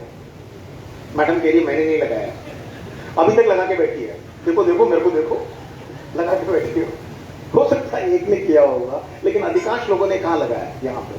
क्यों? आंखें बहुत जल्दी सिखाती है। बच्चों को दिखाइएगा, 2 ऐसे काम कीजिएगा जो एकदम बहुत सस्ता काम, इलेक्ट्रिक बिल भरना, फलाना कर, आजकल तो ऑनलाइन में हो जाता है, अलग बात है, लेकिन एकदम नॉर्मल काम जिसको अंग्रेजी में मंडेन वर्क कहते हैं, उसको करवाइएगा। नंबर 3, कभी भी मैटनी शो का फिल्म मत देखिएगा। फिल्म देखना है तो 6 बजे का देखिएगा शाम को, रात को 9 बजे देखिएगा चलेगा, लेकिन 3 बजे आपकी बायोलॉजिकल क्लॉक सेट नहीं होती। और आप जब 3 बजे का मैटनी शो, आदत लगाइए बच्चों को, ताकि वो कॉलेज में जाकर मैटनी शो नहीं देखे, स्कूल को कट करके मैटनी शो नहीं देखे, क्योंकि बायोलॉजिकल क्लॉक उसमें बहुत बड़ी उपलब्धि में सॉरी डिफॉर्मिटी कराती है कि आपको देखिएगा, कभी भी 3 बजे का शो देखकर वापस आइएगा घर में, कितनी नींद आती है देखिएगा। शाम को 7 बजे आपको नींद आ जाएगी। आपकी माइंड बहुत टायर्ड होती है 3 o'clock के शो पे फोकस रहने पे। नंबर 4, आपके बच्चों को कम से कम 4 पन्ना अपने सिलेबस के अलावा कुछ न कुछ पढ़ाइएगा। 4 पन्ना, कुछ भी, वो अखबार हो सकता है, न्यूज हो सकता है, और कुछ हो सकता है, किताब हो सकती है, कुछ न कुछ पढ़ाइएगा, क्योंकि सिलेबस करियर नहीं बनाती है। सिलेबस एक थाली है, उस थाली में बहुत सारे सब्जियां होती है, वैसे सिलेबस में सब्जियां होती है, आप उसको कंपल्सरीली खाते हो, तो कभी भी मत उस सिलेबस को मत पढ़ाइएगा। सिलेबस के अलावा 4 पन्ना पढ़ाने की कोशिश कीजिएगा। उसकी जो जनरल नॉलेज की उपलब्धि होगी वो बहुत अच्छी रहेगी, एक डिफरेंट लेवल का रहेगा। आज 4 पन्ना, 1 साल के बाद देखिएगा कितना हो जाता है, 1300, 1400, आप गिनती करते जाइएगा 10 साल में क्या होता है। 5वां नंबर, हर बच्चे को बोलिएगा 5 रुपया कमाने के लिए 50 रुपए की पॉकेट मनी मांगने के पहले उसको सिर्फ बोलिएगा 5 रुपया कमा के लेके आओ। हम एक्सरसाइज करते ही आजकल बच्चों के अंदर इंटरनेशनल स्कूल में शुरू हो गया सर। मैं आपको एक बात बताता हूं, हम लोगों ने भी, मैं नाम नहीं लूंगा उस स्कूल का, हम लोगों ने 100 रुपया दिया कुछ बच्चों के ग्रुप को और बोला कि जाओ आप 100 रुपए को आज शाम के अंदर 500 रुपया बनाओ। तो किसी बच्चे ने अखबार लेके आया, किसी बच्चे ने और कुछ लेके आया। एक ग्रुप ने क्या किया मालूम है सर, उन्होंने जाके कपड़ा खरीदा, गाड़ी साफ करने वाला कपड़ा खरीदा, सिक्योरिटी वाले से बकेट ली, पानी लिया, सब टीचरों को जाके बोला कि आज हम आपकी गाड़ी साफ करेंगे, हमको 30 रुपया दे दो। ये करने के लिए हिम्मत चाहिए सर, और ये तभी आता है जब आप ग्राउंड लेवल से कनेक्टेड होंगे। आप कभी गूगल करके देखिएगा, मुकेश अंबानी की एक वीडियो है, छोटी सी वीडियो है, एक 1.5 मिनट की वीडियो है, उसको देखिएगा। मुकेश अंबानी खुद कह रहे हैं, बोले धंधा कैसे करना चाहिए। तो वो कह रहे हैं, उनकी कहानी है ये, वो कह रहे हैं कि वो प्लेन में बैठे थे, एक बहुत बुद्धिजीवी आदमी बैठा था, टेक्नोलॉजी का एक्सपर्ट, और एक नॉर्मल आदमी, हमारे जैसा आदमी बैठा था वहां पे, और दोनों के बीच में आपस में बात चल रही है। तो बुद्धिजीवी आदमी को मालूम पड़ गया कि ये आदमी कुछ खास नहीं है, 8 घंटे का सफर करना है, इंटरनेशनल ट्रैवल करना है। तो उसने बोला कि चलो हम गेम खेलते हैं, मैं आपको एक सवाल पूछूंगा, अगर आप जवाब नहीं दे पाए तो आप मुझे 10 रुपया दे दो। आप मुझे सवाल पूछिए, अगर मैं जवाब नहीं दे पाऊंगा तो मैं आपको 100 रुपया दूंगा। उसकी पढ़ाई को उसको उतना घमंड था। ठीक है, शुरू हो गया गेम। तो पहला सवाल उन्होंने पूछा, इस बेचारे बच्चे को, इस भारतीय अपना आदमी को नहीं मालूम था, तो उसने 10 रुपया उठाकर उनको दे दिया। अब बोले आपकी बारी है, पूछ लो। उन्होंने बोला हाँ, बात बताइए, क्या वो जानवर है जो 4 पैर में ऊपर चढ़ती है और 3 पैर में नीचे उतरती है। अब ये आदमी सोच में पड़ गया, 4 पैर में ऊपर चढ़ती है, 3 पैर में वो नीचे आती है। बहुत देर सोचा, नहीं मिला, बोला ठीक है मैं हार गया, 100 रुपया ले लो। अब मैं सोने को जाता हूं। बोले नहीं नहीं, पहले आंसर बताओ, तुम तो बताओ। वो चुपचाप उस आदमी ने क्या किया, और एक 10 रुपया निकाला, उसके हाथ में दे दिया, मुझे भी नहीं मालूम। तो मुनाफा कितना हुआ इस आदमी का, 80 रुपए का हो गया, 20 रुपया गया, 80 रुपए का हो गया। तो धंधा करना आना चाहिए। धंधा करने की जो तरीके होते हैं वो ये कोई जरूरी नहीं है कि आपको 5 रुपए को 500 रुपया कैसे बनाने का। आपके अंदर वो स्पॉन्टेनिटी होनी चाहिए, वो क्रिएटिविटी होनी चाहिए। 6 नंबर, अगर आपके घर में नल है, उसमें पानी आ रहा है, टीवी है वो चल रहा है, 2 पहिया वाहन है उसमें पेट्रोल भर के आप चला रहे हो, आपके घर के ऊपर छत है जिसकी वजह से बारिश का पानी अंदर नहीं आ रहा है, तो उन्हें एहसास कराइएगा कि वो इस देश के 6% में से गिनती में आते हैं जिनके पास सब कुछ है और सब कुछ काम भी कर रहा है। सब कुछ काम भी कर रहा है, ये बहुत इंपॉर्टेंट है। पॉइंट नंबर 7, संडे के दिन 7वां दिन होता है। बच्चा अगर बड़ा हो गया तो उसको एहसास कराइएगा कि मॉल में, दुकान में, बाजार में जाने से गर्लफ्रेंड नहीं मिलेगी, क्योंकि गर्लफ्रेंड का पिताजी भी आज छुट्टी पे है तो वो उसको नहीं भेजेगा। तो बोलना कि कहीं जाकर टाइम वेस्ट मत करो, it should be spend as a family day. जितनी फैमिली बॉन्डिंग बढ़ेगी उतनी करियर का कैरेक्टर बनेगा। आप याद रखिएगा, फैमिली बॉन्डिंग बहुत इंपॉर्टेंट होती है एक कैरेक्टर बिल्डिंग में। माता पिता, बहन भाई, कजिन्स, अंकल आंट, ये जो लोग होते हैं ये आपके कैरेक्टर बिल्डिंग में बहुत योगदान देते हैं। इनको इग्नोर मत कीजिएगा, ये फैमिली डे एहसास कराइएगा। पॉइंट नंबर 8, अगर आपके स्कूल में या कॉलेज में कोई ग्राउंड है, उस बच्चे को कम से कम 8 बार दौड़ने को लगाइएगा। जितनी फिजिकल एक्सरसाइज करेगा, जितना पसीना निकलेगा, उतना अच्छा रात को सोएगा और उसको गलत चीजें मोबाइल पे देखने को या और कुछ करने के लिए समय नहीं रहेगा। बॉडी टायर्ड होगी और नेक्स्ट डे मॉर्निंग वो बहुत फ्रेश रहेगा। Physical exercise is must. 8 बार एक ग्राउंड को दौड़ना बहुत जरूरी है अगर आप कोई खेल में पार्टिसिपेट नहीं कर रहे हो। अब मुद्दा नंबर 9 बहुत इंपॉर्टेंट है, ये सबसे इंपॉर्टेंट ये है। बच्चा कहीं पर भी जाए, उसको इतना जरूर बोल दीजिएगा रात को 9 बजे के पहले घर आने का। अगर बहुत से बहुत लेट हो गया, 9:03 के अंदर वापस आ जाए। 3 मिनट के ऊपर ग्रेस नहीं। क्यों? आप नेशनल क्राइम ब्यूरो की वेबसाइट पे जाकर देखोगे, 83% क्राइम जो होती है वो 9 बजे के बाद ही होती है। आपके बच्चों को उसका पात्र बनने का मौका कभी मत दीजिएगा जब तक वो बच्चे हैं। जब उनकी प्रोफेशन बन जाती है, वो इंजन ड्राइवर बन जाते हैं या टेलीफोन ऑपरेटर बन जाते हैं या और कुछ बन जाते हैं, जो भी करियर में बनते हैं, या एफएम के रेडियो जॉकी बनते हैं या संपादक बनते हैं, रमेश जी सरिका जिसको 2 बजे तक बैठना पड़ता है, वो अलग बात है। तब तक उसको 9 बजे वापस आना चाहिए। एंड फाइनली पॉइंट नंबर 10, ये जो 10 मिनट आप अपनी फैमिली के साथ स्पर्श को हाथ लगाकर स्पेंड करते हो, पिताजी का पाँव दबाना, मम्मी का हाथ में मलम लगाना, किसी को नेल पॉलिश पेंट करवाना, किसी का नेल पॉलिश रिमूवर से नेल पॉलिश निकालना बहन का, ये सब जब आप काम करते हो तब फैमिली बॉन्डिंग बहुत अच्छा इंक्रीज होती है। बॉन्डिंग जो फैमिली की होती है वो बहुत इंपॉर्टेंट है और ये कैरेक्टर के लिए बहुत इंपॉर्टेंट होता है। इसको जरूर इग्नोर मत कीजिएगा। मैं जहां पर भी जाता हूं इस 10 पॉइंट को देने की कोशिश करता हूं। ये 10 पॉइंट हमारे लिए एक मंत्र तरीका बना हुआ है आजकल, और वो चीजें एक्चुअली एक बच्चे की कैरेक्टर को बहुत अच्छा बिल्ड करती है। फाइनली मेरे बात को मैं विराम देने के पहले एक छोटी सी कहानी देकर मैं आपको इसको समाप्त करना चाहता हूं। आप देने की भावना रखिएगा। जितना आप दोगे उतना आप पाओगे। What you give what you get. मैं आपको एक बहुत सिंपल चीज बोलता हूं। आज मैं यहां पे आया, रमेश जी ने मुझे फोन किया, बोले रघु आप आ सकते हो। आप बिल्कुल नहीं मानोगे, मैंने 2 बार ना कह चुका था।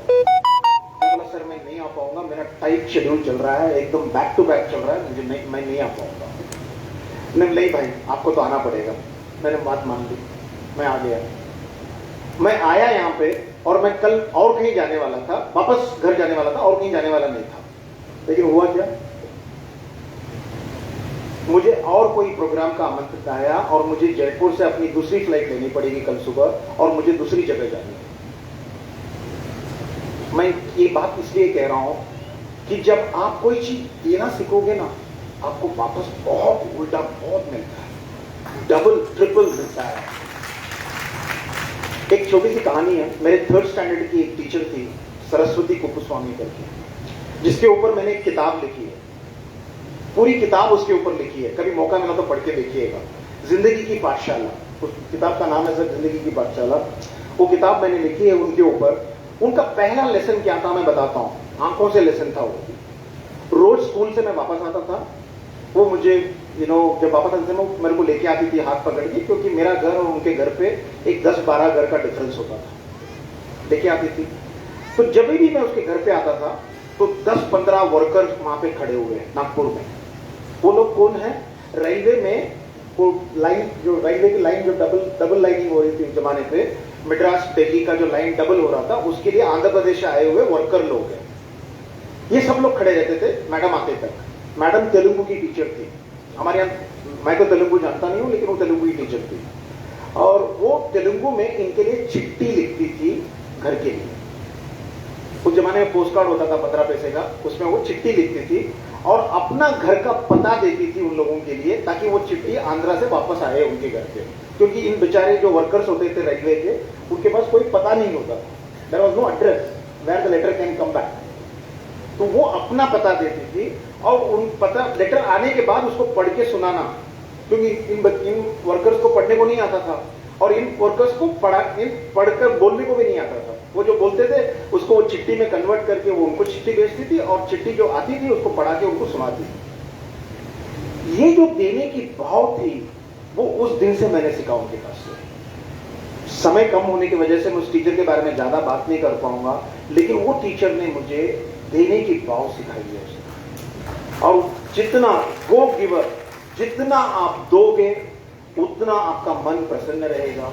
आप देखिए ना, जब मॉर्निंग को जाते हैं आप, 2 कुत्ता मिल जाता है तो आप 2 बिस्किट ले जाते हो।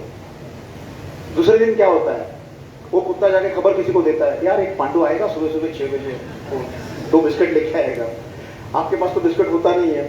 नेक्स्ट डे क्या करते हो, नेक्स्ट डे आपके मन में एक सोच आती है, यार वो दूसरा वाला कुत्ता आ जाएगा तो क्या करेंगे, आप 2 बिस्किट एक्स्ट्रा लेके चलते हो और आप उसको देते हो। अब वो 4 जाकर और 2 को कहते हैं, दूसरा 6 आ जाता है, तो आप क्या करते हो, फिर पूरी पैकेट लेके जाते हो। क्या होता है उसके बाद, क्या होता है आपके मन में, आप देखिएगा जाके, आपके मन में ही एक प्रकार का एक हल्कापन होता है, एक प्रकार का एक प्राइड मिलता है, एक प्रकार का एक संतुष्टि मिलती है।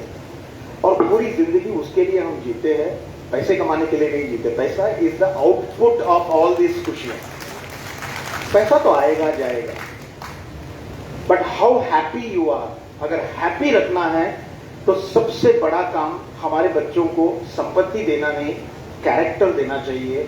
और मैं अजमेर वासियों से, रमेश जी के मित्रों से, रमेश जी के जो इतने सारे फैंस यहाँ बैठे हुए हैं, उनसे मैं एक ही चीज रिक्वेस्ट करूंगा, अपने बच्चों को द बेस्ट कैरेक्टर दीजिएगा। That will build Ajmer, that will build India and that will build everything. Thank you so much, God bless, thank you.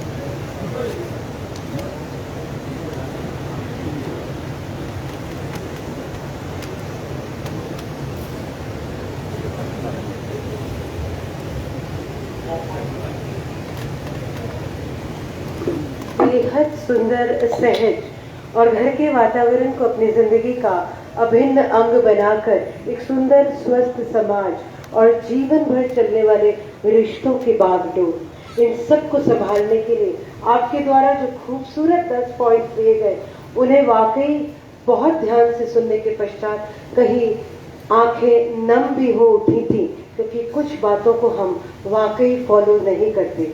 परिवार की बॉन्डिंग सबसे बड़ी जीवन की सफलता है। हमें आज आप जैसे मुख्य अतिथि और उनके द्वारा इतने सुंदर विचार सुनने को मिले, उसके लिए समस्त सभागार की ओर से मैं आपका हृदय से धन्यवाद करती हूँ। और अब जैसा मैंने आप सभी से कहा था, जिस पल का आप सबको बेहद समय से इंतजार है, उस कार्यक्रम को प्रारंभ करने से पहले आपकी अभिनंदन की एक यात्रा है।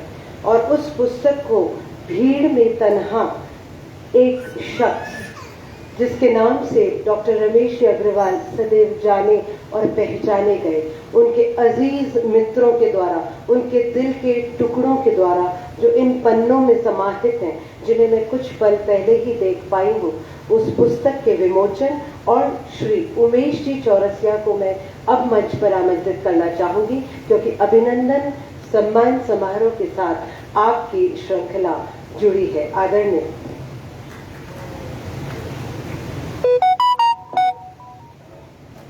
नमस्कार। अभी सर ने बहुत अच्छी बातें आपको बताई, बहुत अच्छी एक्सरसाइज भी कराई। मैं तो एक ही एक्सरसाइज कराऊंगा, एक बार जोरदार तालियां बजा के अपनी सुस्ती में। आज के ये जो दिन जिनके लिए है, हम सबके आदरणीय, हम सबके प्रिय रमेश जी भाई साहब को जन्मदिन की बहुत बहुत शुभकामनाएं अर्पित करता हूं। आज के मुख्य अतिथि आदरणीय श्री रघुरामन जी और अध्यक्षता कर रहे श्री संपत सरल जी भाई साहब का अभिवादन करता हूं और एक जानकारी आपके साथ जोड़ना चाहता हूं। बहुत लंबी बात नहीं करूंगा, बहुत वो पॉइंट आपके सामने, वो बिंदु आपके सामने रखने के लिए मैं उपस्थित हुआ हूं जो शायद हम में से बहुत सारे लोग नहीं भी जानते हैं और वो सारे बिंदुओं को लेकर एक पुस्तिका बनी है। उन्हीं पर कुछ चर्चा आपके साथ में करूंगा और मुझे लगता है कि शायद आपको अच्छा भी लगेगा उन बातों को सुन करके, क्योंकि हम लोग सब यहाँ आए हैं तो वो केवल रमेश जी भाई साहब के आदर के लिए, उनके सम्मान के लिए आए हैं और इसलिए ये सब बातें मैं सोचता हूँ आपकी जानकारी में आना चाहिए। जो जानकारी मैं जोड़ना चाहता हूँ वो सिर्फ इतनी सी कि संपत जी भाई साहब यहाँ विराजमान है और अभी जिस पुस्तक का लोकार्पण हुआ चकल्लस नाम से, उसकी भूमिका आदरणीय संपत जी ने लिखी है, तो इसलिए इनका यहाँ होना वास्तव में महत्वपूर्ण है। ऐसे ही रमेश जी की एक और पुस्तक राजकमल प्रकाशन से आ रही है, जीने की जिद, जिसमें उन्होंने अपने जीवन के तमाम अनुभवों को उसमें उकेरा है और उस पुस्तक की भूमिका जिन्होंने लिखी है वो है हमारे आदरणीय श्री। तो इसलिए इस नाते भी आप दोनों का यहाँ उपस्थित होना हम सबके लिए और इस कार्यक्रम के लिए महत्वपूर्ण है। निदा फाजली का एक शेर है, उससे अपनी बात को मैं शुरू करता हूँ। साथ ओहदे थे, बहुत तलाश किया, कोई आदमी ना मिला। ये जब निदा फाजली कहते हैं तो निश्चित रूप से हम सबको कहीं अंदर से कुरेदते हैं कि सब कुछ है जीवन में, बहुत बड़े बड़े लोग हमको मिलते भी हैं, बहुत पद पे बैठे हुए लोग भी मिलते हैं, लेकिन इंसान जब खोजने निकलते हैं तो वो हमें नहीं मिलता, ऐसा इसका भाव आता है। और स्वामी विवेकानंद की बात में कहता हूं तो वो भी ये कहते हैं कि मनुष्य केवल मनुष्य भर चाहिए, बाकी सब अपने आप हो जाएगा। यानी हमारे अंदर का मनुष्य अगर है जिंदा तो फिर जो कुछ हम चाहते हैं वो सब संभव हो सकेगा। तो ऐसे केवल मनुष्य होने और मनुष्य बने रहने की लिप्सा जिस व्यक्ति को औरों से अलग बनाती है और विशिष्ट बनाती है, ऐसे ही भीड़ में तन्हा से एक शख्स हैं और वो है हम सबके प्रिय रमेश जी भाई साहब। हम में से मैं सोचता हूं कि बहुत कम लोग होंगे, मैं पूछ भी सकता हूं कि हम में से कितने लोग हैं जो आपको रमेश जी भाई साहब कह के पुकारते हैं। कितने लोग ऐसे होंगे जो आपको रमेश जी भाई साहब कहते हैं और कितने लोग होंगे जो डॉक्टर रमेश अग्रवाल बोलते हैं। मुझे लगता है कि डॉक्टर रमेश अग्रवाल बोलने वाले शायद एक दो व्यक्ति से ज्यादा नहीं मिलेंगे। हम सब अपने प्रेम से आपको रमेश जी भाई साहब ही बोलते हैं और वही उच्चारण हम सबके जुबान से भी निकलता है। मित्रों, हम सभी जानते हैं कि आदरणीय रमेश जी ने इन 68 वर्षों के जीवन काल में स्वयं को सम्मान और पुरस्कारों से हमेशा दूर रखा, हमेशा अलग रखा और जब भी बहुत सी संस्थाएं आपको सम्मानित करने के लिए आतुर होकर आती थी और कहते थे कि हम आपको सम्मानित करना चाहते हैं, तो वे सहजता से हमेशा इनकार करते आए।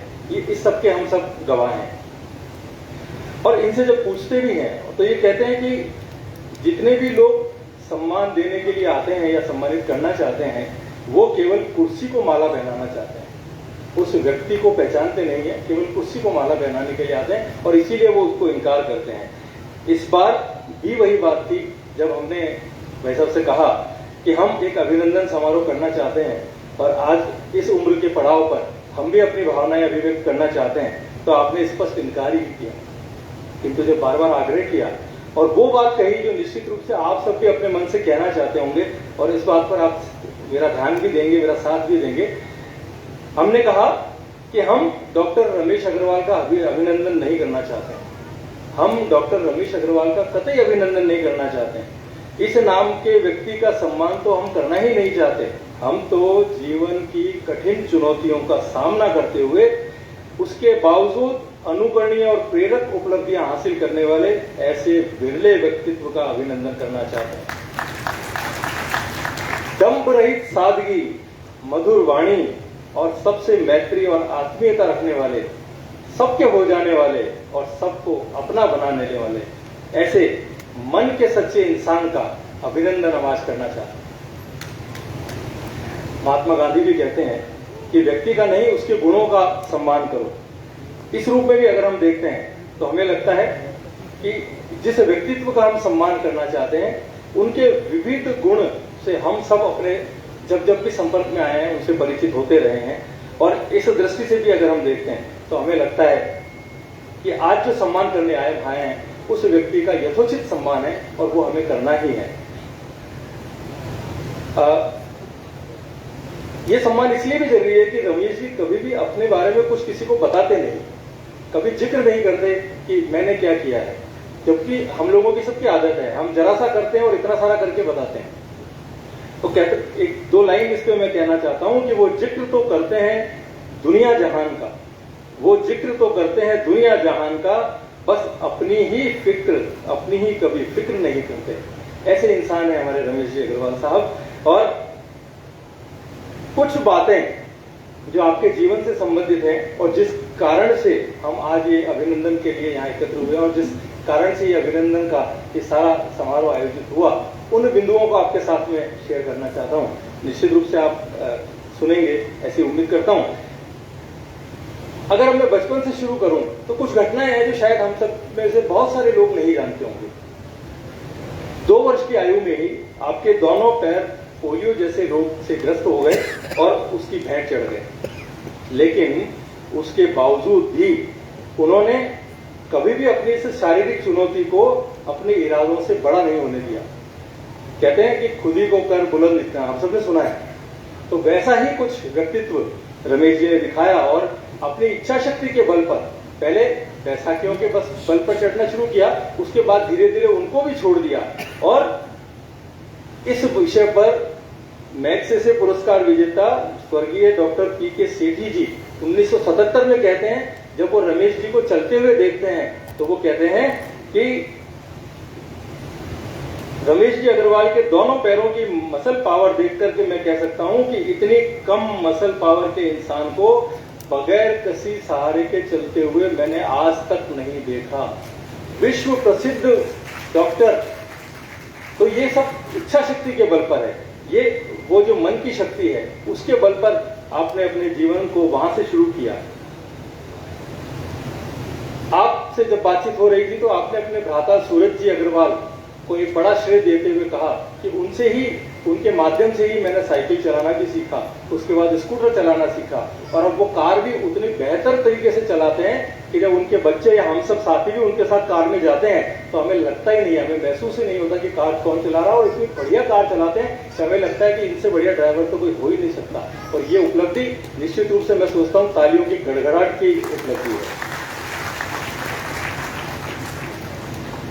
अपने आत्मविश्वास को जागृत करने के लिए आप स्कूटर पर अजमेर से जयपुर तक अपने मित्रों को बिठाकर ले जाया करते थे, इसलिए कि मैं कमजोर नहीं पड़ जाऊं, और इस शक्ति को बढ़ाने के लिए वो जयपुर तक की यात्रा भी ऐसे किया करते थे।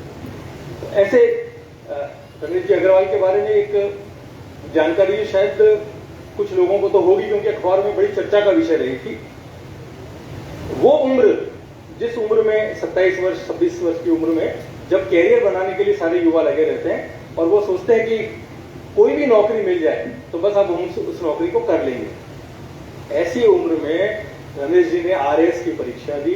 आरएएस की परीक्षा में मेरिट में आए, पास हुए, लेकिन राज्य सरकार ने कहा कि राज्य सरकार ने उनका नाम जो दिया वो विकलांगों के लिए आरक्षित कोटे में दर्ज करते हुए मेरिट में घोषित किया। तो रमेश जी ने इसका करारा विरोध किया और कहा कि मुझे ये स्वीकार नहीं है, मैंने अपनी ताकत के बल पर इस आरएएस परीक्षा को हासिल किया है, विकलांगता के इसके सहारे की मुझे जरूरत नहीं है। और यही नहीं रुके, उन्होंने हाईकोर्ट में केस किया, 11 साल तक उस केस को लड़ा और उसके बाद उस केस में जीत भी गए। सरकार को मानना पड़ा कि हमारी गलती हुई है, लेकिन तब भी ये रमेश जी अग्रवाल ही कर सकते हैं। इन्होंने उस आरएएस परीक्षा में जाने से, उस सर्विस में जाने से इनकार कर दिया कि मुझे ये सर्विस करनी ही नहीं है, मुझे तो पत्रकारिता के इस काम में जाना है। ये हौसला, ये ऐसा बुलंद हौसला अगर किसी व्यक्तित्व में होता है तो फिर हमें लगता है कि उसका अभिनंदन तो हम सबको मिलकर के नागरिक अभिनंदन करना ही चाहिए। बिल्कुल। इसी तरह की अगर एक आध प्रसंग मैं आपके साथ में जोड़ूं तो जब आपने अपने नौकरी की शुरुआत, पत्रकारिता के इस काम की शुरुआत की, तो 77 में दैनिक नवज्योति में आपने शुरू किया और उस दौर की एक घटना है। अपने पहाड़गंज में एक स्कूल की बिल्डिंग गिर गई और उसके कारण 14 बच्चों की मौत हो गई। अब ये खबर बहुत इंपॉर्टेंट थी, तो दीनबंधु जी चौधरी ने कहा कि इस वक्त तो कोई रिपोर्टर मुझे मिल नहीं रहा है, तो रमेश जी आप एक बार तो वहां चले जाइए, फिर मैं किसी रिपोर्टर को वहां पर भेजता हूं। तो रमेश जी ने कहा इससे बढ़िया मौका नहीं मिल सकता। उस समय ये साइकिल चलाया करते थे, एटलस साइकिल। उस साइकिल पे अपने एक मित्र को साथ लेकर पहाड़गंज गए। पहाड़गंज की उन चढ़ाई वाले रस्तों पर पीछे से धक्का लगाते हुए उनके सदस्य ने, उनके मित्र ने उनको चढ़ाया और उस साइकिल से चढ़ते हुए वो पहाड़ पर गए। वहां जाकर रिपोर्टिंग की, सब घर वालों से मिले, उन मृतक परिवार वालों से मिले और वापस आकर के जो मार्मिक रिपोर्ट उस घटना की लिखी और दूसरे दिन जब वो अखबार में छपी है तो सारे के सारे अखबारों में उस नवज्योति अखबार की प्रतिष्ठा बढ़ गई और सब लोगों ने कहा कि वास्तव में ये जो मार्मिक रिपोर्ट लिखी है ये काबिले तारीफ है और ये वास्तव में किसी संवेदनशील व्यक्ति ने लिखी है। तो ये जो जज्बा रमेश जी का है, उसी कारण हमको लगता है कि आज हमें सम्मान करने की आवश्यकता है। नवज्योति के उसी दौर में एक कॉलम लिखा करते थे चकल्लस, जिसका अभी हमने लोकार्पण किया, और उसी का संग्रह है चकल्लस। चुनावी चकल्लस के नाम से शुरू हुआ, फिर चकल्लस के नाम से, और वो इतने तीखे व्यंग हुआ करते थे, इतने करारे व्यंग होंगे, अगर हमने कभी किसी ने पढ़े होंगे तो शायद लगता होगा कि उन करारे व्यंगों को लेकर के आप आज अगर हम सोचते हैं तो लगता है कि ये कैसे लिखा होगा, इतनी हिम्मत कहाँ से आई होगी कि वो किसी भी बड़े से बड़े नेता के लिए भी वो लिख दिया करते थे। तो ऐसा करारा व्यंग, लेकिन नाम की लिप्सा नहीं। हम लोग कुछ भी लिखते हैं तो नीचे बड़ा बड़ा नाम लिखते हैं। इन्होंने निरंकुश के नाम से उस कॉलम को शुरू किया और बड़ा लोकप्रिय कॉलम हुआ था, जिसको आज किताब के रूप में रखा है और वो किताब आपको बाहर पढ़ने के लिए उपलब्ध भी हो जाएगी, एक निश्चित डिस्काउंट पर उपलब्ध है, हम लोग वहां से ले भी सकते हैं। हम जो बातें कर रहे थे उसमें एक घटना मुझे और ध्यान आती है, और वो घटना ये जो इनके पूरे पत्रकारिता जीवन के लिए इंपॉर्टेंट है। नवज्योति से 20 साल की सर्विस करने के बाद जब भास्कर में ज्वाइन किया, और भास्कर में जब आपकी योग्यता, यहां मैं एक बात और जोड़ना चाहता हूं कि रमेश जी ने कभी भी किसी भी पद के लिए आवेदन नहीं किया। जब भी हुआ सिलेक्शन ऊपर से आया कि आपको हम ये बनाना चाहते हैं, और न ही इनके डॉक्यूमेंट को कभी किसी ने चेक किया। केवल और केवल इनकी योग्यता के आधार पर, इनके विवेक और इनकी बुद्धि के आधार पर ही चयन होता रहा, और ये चयन होते हुए वे दैनिक भास्कर का सर्वोच्च पद राजस्थान में उस समय हुआ करता था, संपादक समन्वय का, वो पद भी हासिल किया और उस पद पर ये बने रह सकते थे। 9 वर्ष तो आपने सेवाकाल किया, उसके बाद भी रह सकते थे। जैसा अभी आदरणीय रघुरामन जी कह रहे थे कि आज इस उम्र में भी भास्कर इनको रिटायर करना नहीं चाहता, क्योंकि वो जानता है कि ऐसी शख्सियत से ही भास्कर आज जिस पोजीशन पर आया है वो आपकी मेहनत और परिश्रम के कारण ही आया है। इतने बड़े पद पर आने के बाद भी आपने कहा कि नहीं, मुझे अजमेर के लोगों के साथ रहना है, अपनी धरती पर जाना है, इसलिए उन्होंने इस पद को भी वहां अस्वीकार करके और यहाँ स्थानीय संपादक का पद स्वीकार किया। ये भी एक बड़ा त्याग, जिसको हम कह सकते हैं कि इसको हमें जोड़ना चाहिए। एक और बात ये ध्यान में आती है कि विविध शिक्षक संघों में भी आपने काम किया, केवल अपने काम तक नहीं रुके, अपने साथी मित्रों के लिए भी लड़े। शिक्षक नहीं, श्रमिक संघों के लिए, पत्रकार संघों के लिए काम किया, और उन पत्रकार मित्रों को जितनी सुविधाएं चाहिए उसको दिलाने के लिए आपने हमेशा संघर्ष किया, और उस दौरान कई बार प्रलोभन भी मिले। मालिकों ने कहा कि अरे आपको क्या करना है, आप उनको छोड़िए, आपको तो हम ये कर सकते हैं, लेकिन उन्होंने कहा नहीं, मुझे मेरे लिए कुछ नहीं चाहिए, मेरे जो साथी हैं उनके लिए जो पे स्केल मिलना था, जो पेरोल मिलना था, उस सब के लिए आपने लगातार संघर्ष किया। और हम कहते हैं कि जो नेता लोग होते हैं, कर्मचारी नेता, वो अक्सर प्रबंधन के पसंदीदा लोग नहीं होते हैं, वो हमेशा नाराज ही होते हैं, प्रबंधन उनसे नाराज होता है। लेकिन रमेश जी ऐसे शख्स हैं जिनसे पत्रकार मित्र भी राजी रहते थे, खुश रहते थे, और प्रबंधन भी